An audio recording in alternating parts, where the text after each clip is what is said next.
Elisha తీసుకెళ్ళి లోపల పెట్టండి, పక్కన రూమ్ ఖాళీగా ఉంది, సహోదరా కొంచెం రూమ్ చూపించు, పెట్టొస్తారని చెప్పాడా?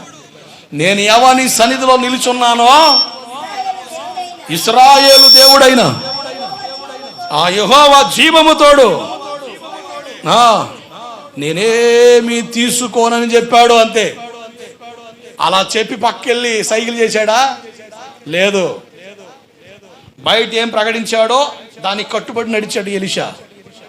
దేవుని జీవంతోడు నేనేమో తీసుకోను. బైబిల్ చెబుతుంది ఉచితంగా పొందారు కనుక ఉచితంగా ఇచ్చేయండి అని. అవునా? ఉచితంగా పొందాం కృపావరం. మా సొత్తు కాదు, పుట్టుకతో రాలేదు. దేవుడు దయదలిచి మమ్మల్ని రక్షించి సేవ పిలిచి ఆయన కృపనిస్తే పొందిన వరాన్ని బట్టి వాడబడుతున్నాం. ఈరోజు చాలా మంది వాళ్ళకున్న వరాల్ని వేలం పాట పెట్టినట్టుగా